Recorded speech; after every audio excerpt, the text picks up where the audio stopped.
Corona virus संक्रमण की दूसरी लहर ने पूरे देश में हाहाकार मचाया हुआ था। इस दौरान एक दिन में 4 लाख से अधिक मामले तक दर्ज किए गए थे। हालांकि अब इन मामलों में कमी आई है। केंद्रीय स्वास्थ्य मंत्री डॉक्टर हर्षवर्धन ने इससे जुड़ी जानकारी साझा की है। उन्होंने कहा है कि कोरोना वायरस संक्रमण के मामले कम हो रहे हैं, फिर भी हमने टेस्ट करने की प्रक्रिया को कमजोर नहीं होने दिया है। समाचार एजेंसी एएनआई के मुताबिक केंद्रीय स्वास्थ्य मंत्री डॉक्टर हर्षवर्धन ने कहा कि कोरोना की दूसरी वेव 4 लाख से ज्यादा मामलों की ऊंचाई पर पहुंची। काफी दिनों से 1 लाख से कम मामले आ रहे हैं। मामले कम हो रहे हैं, उसके बावजूद हमने अपनी टेस्ट करने की प्रक्रिया को कमजोर नहीं होने दिया। उन्होंने आगे कहा कि पिछले कई हफ्तों से बहुत से स्थानों पर अलग अलग प्रकार का लॉकडाउन चल रहा था और अब वो अनलॉक की प्रक्रिया में बदल रहा है।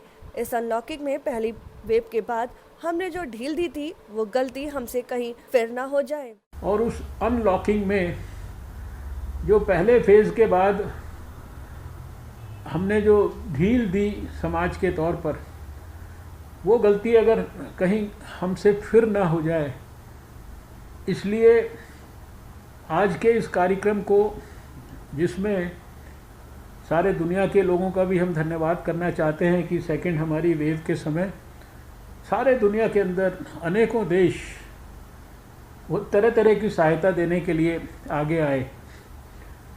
भारत को आवश्यकता थी या नहीं थी, लेकिन सब ने मिलकर सहायता की।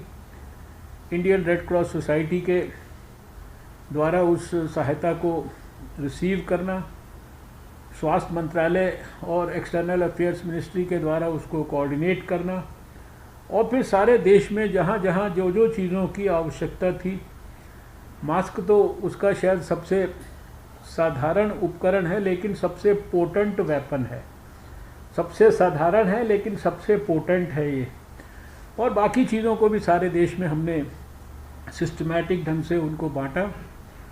सारे देश को लगातार अपने पीआईबी के माध्यम से डेली बेसिस पर सूचित।